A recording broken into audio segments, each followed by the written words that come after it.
Every morning before you even check your phone, you've already decided what kind of person you're going to be that day.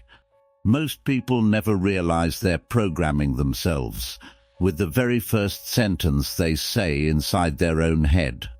Marcus Aurelius, a Roman emperor, used 7 private phrases with himself that made him almost impossible to rattle, manipulate, or knock off balance.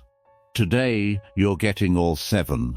Say them before you check your phone tomorrow morning, and watch what changes. Here's the one-sentence version of why this works. Your brain doesn't just record your thoughts, it obeys them. Repeat a sentence to yourself enough times, and your brain treats it as a standing order.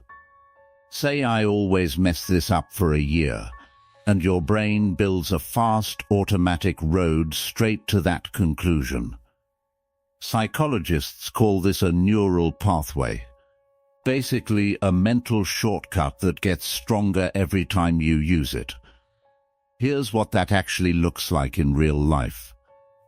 Imagine waking up tomorrow morning, and the first thing you tell yourself is, "Today's going to be stressful." You haven't checked your messages yet. Nothing bad has actually happened. But your brain has already started searching for proof that you're right. A slow elevator suddenly feels personal. A short reply from a coworker feels like an attack. By lunchtime, you're convinced the whole day has been against you, when really, one sentence, said before you were even fully awake, quietly decided how you'd experience everything that followed.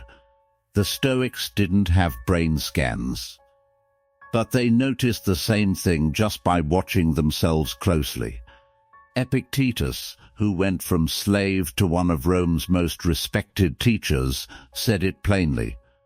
It's not what happens to us that disturbs us. It's our judgment about what happens. Same event, different sentence, completely different outcome. Enough theory. Here's the first phrase Marcus Aurelius would use. Every one of these 7 phrases works the same way. It isn't just something you say, it's an instruction you're quietly giving your own mind. Almost nobody can say this in the heat of the moment. But once you can, arguments stop having power over you. The phrase is simple. I might be wrong about this. Not weakness, not backing down, just leaving the door open. Picture this.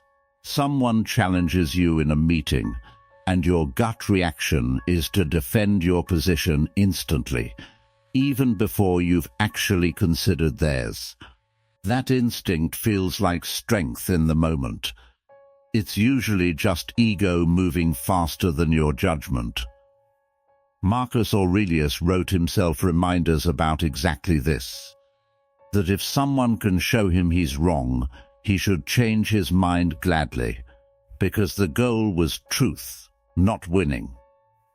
That single shift, from I must be right to I might be wrong, takes almost all the heat out of a conflict. Because you're no longer defending your identity, you're just examining an idea. Imagine trying to remember this while running an empire, facing betrayal, disease, and war, with generals and senators constantly testing your patience. If Marcus Aurelius needed to write this reminder to himself again and again, maybe this isn't about already knowing the truth. Maybe discipline is simply remembering it, in the moment your emotions try to make you forget. Here's a second example. 2 co-workers disagree about how a project should be handled. One instantly lists every reason he's right. The other says, "Walk me through your thinking. I might be missing something." The second person isn't weaker in that room. He's the only one who actually learns something new by the end of the conversation. Takeaway: the next time you feel that flash of defensiveness, try this sentence internally, before you say a single word out loud. I might be missing something here. Watch how much calmer the entire exchange gets. Because every time you repeat that sentence, you're teaching your brain who you're becoming. Every one of these phrases is more than just a sentence. It's a command you're quietly giving your own mind. And the second command is one most people never learn. This next one is the response emotionally steady people use when everyone else in the room is losing control. It's not a phrase you say out loud. It's a phrase you say to yourself. I don't owe this moment an instant reaction. Most arguments escalate because both people are reacting at the same speed the moment demands, instead of the speed they'd choose with a clear head. The Stoics practiced a deliberate pause, not to punish the other person, but to make sure their own response came from reason instead of adrenaline. Here's a real version of this. Someone sends a sharp, unfair email. Your first instinct is to fire back immediately. A Stoic pause looks like closing the laptop for 10 minutes, and only then deciding what, if anything, deserves a reply. 9 times out of 10, the reply you write an hour later is shorter, sharper, and far more effective than the one you almost sent in anger. Think about an argument with someone you love too. The first reply usually comes from hurt. The second usually comes from pride.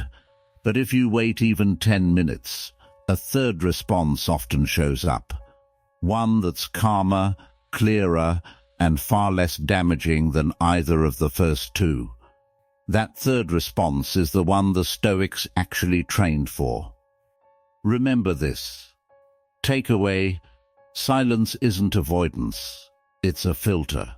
Use the phrase, "This can wait until I'm calm," the next moment you feel the urge to respond instantly. Every pause you choose is a quiet vote for the person you want to be, instead of the person your emotions want you to be. The fourth response coming up is the one that changed how Marcus Aurelius handled public criticism entirely. But first, here's the third. Most people only see a conflict from their own side. This response forces you out of that trap. The internal phrase. How would this look to someone who isn't me? The Stoics practiced what's sometimes called the view from above, imagining a situation from a wider vantage point, almost like watching yourself from a distance. It sounds abstract, but it's incredibly practical. A disagreement with a coworker feels enormous from inside your own head. Zoom out, and it's often two tired people talking past each other over something neither will remember in a month. Real example. You're furious that a friend cancelled plans last minute. From your side, it feels disrespectful. From a wider view, maybe they're overwhelmed. Maybe something happened you don't know about. That doesn't make the cancellation fine. It just stops you from building an entire story about your own worth out of one small event. Here's a second one. A manager gives blunt, short feedback on your work. Up close, it feels cold, maybe even personal. Zoom out, and you notice she's given the exact same short, blunt feedback to everyone on the team all week. She's under pressure herself. Not singling you out. The situation didn't change. Your read of it did. Takeaway. Before reacting to anything that stings, ask yourself what this would look like to a neutral stranger, watching from across the room. Every time you widen the view, you're literally rewriting the story your mind tells about you. This next one is the reason many elite athletes, and even CEOs, deliberately visualize failure before they ever visualize success. By now you've probably noticed something. None of these responses change the world around you. They change the sentence inside your head, and that changes everything that follows. Almost nobody thinks this way under pressure. But once you do, hard moments stop feeling like they're happening to you. The phrase, "This is exactly the kind of moment I've been training for." Marcus Aurelius wrote something that's become one of the most repeated Stoic ideas in history, that the obstacle in the way becomes the way forward.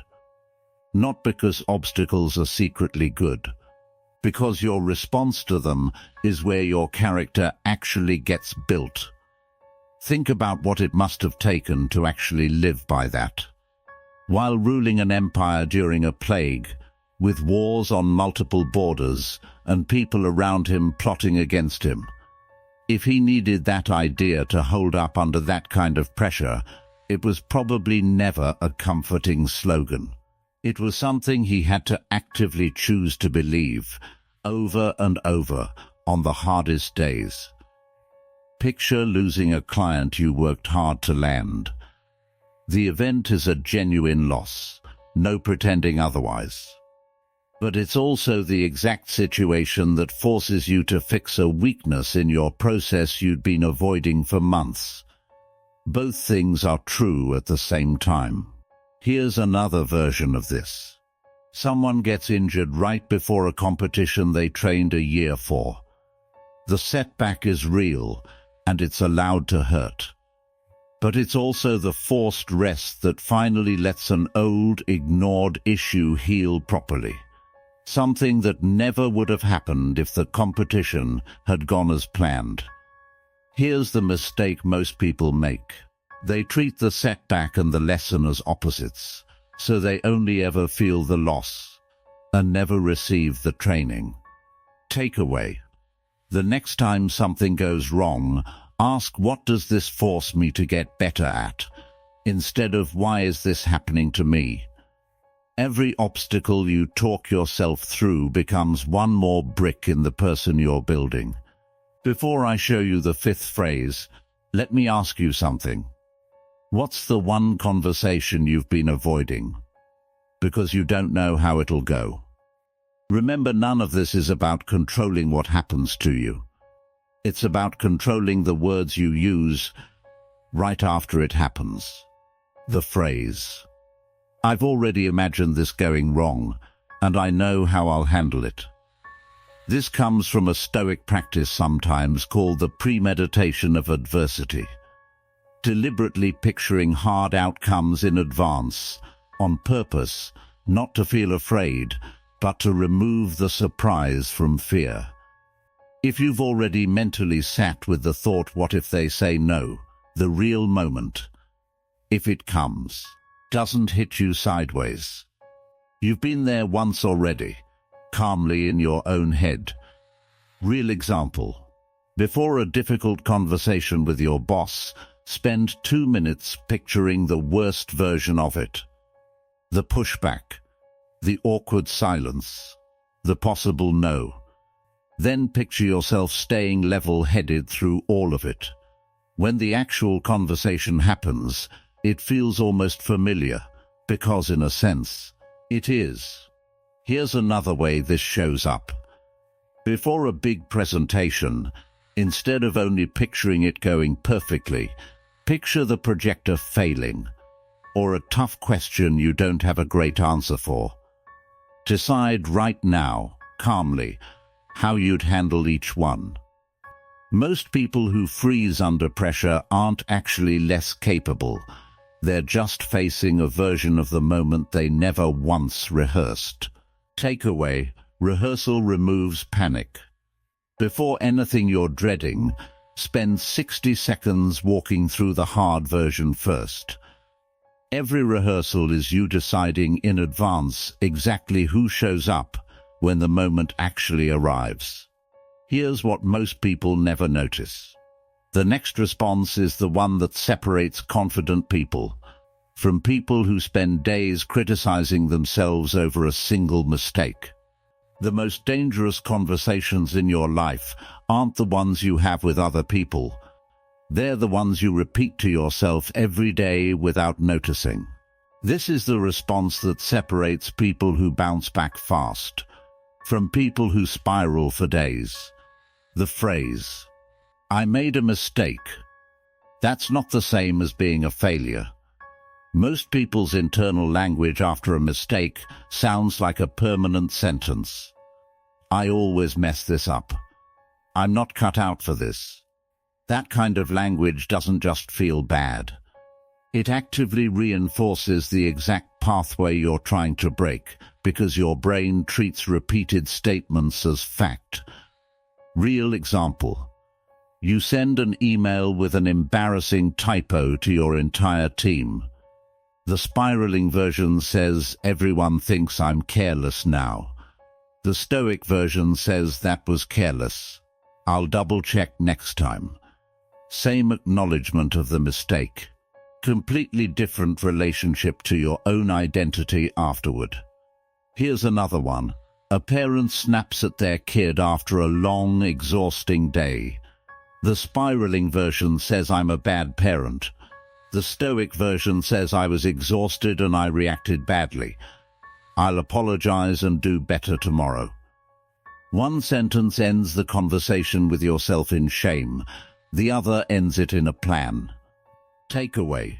Separate the action from the verdict. I did something wrong is fixable. I am the wrong is a trap. Every mistake you talk yourself through, instead of collapsing into, becomes proof of who you actually are. We're almost at the last one.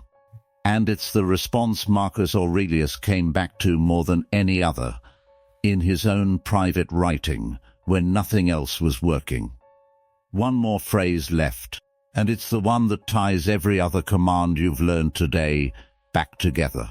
The final phrase, and arguably the whole foundation everything else stands on. I can't control what happens. I can always control how I respond. This is the line that shows up again and again throughout Stoic writing, because it's the one thing that never stops being true, in any situation, at any time. You can't control the traffic, the rude comment, the market, the diagnosis, the outcome of most things you care about. You can always control the sentence you say to yourself in response to it. It's worth sitting with why Marcus Aurelius returned to this idea more than almost any other in his private notebook. He wasn't writing it for an audience.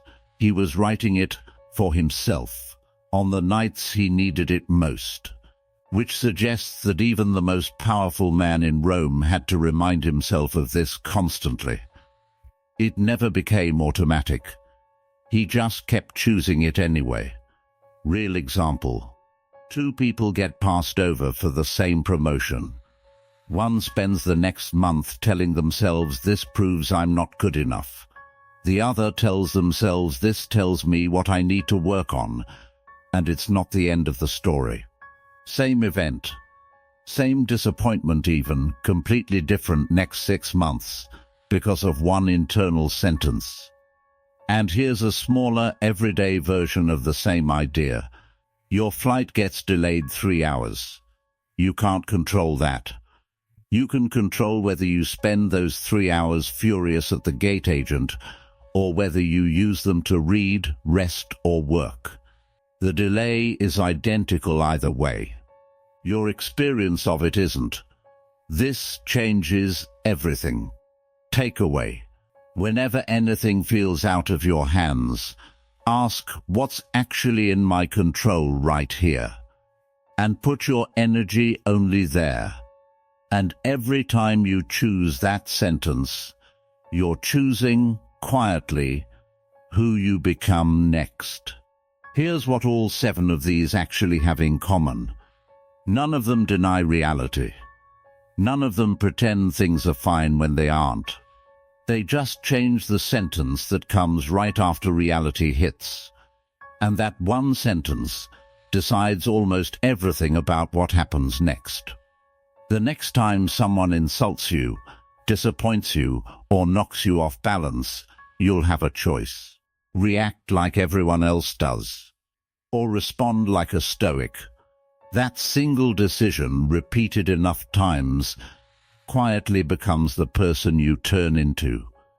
Tomorrow morning, before you reach for your phone, pause for just a moment. Listen to the first sentence that appears in your mind. If it's making you weaker, replace it.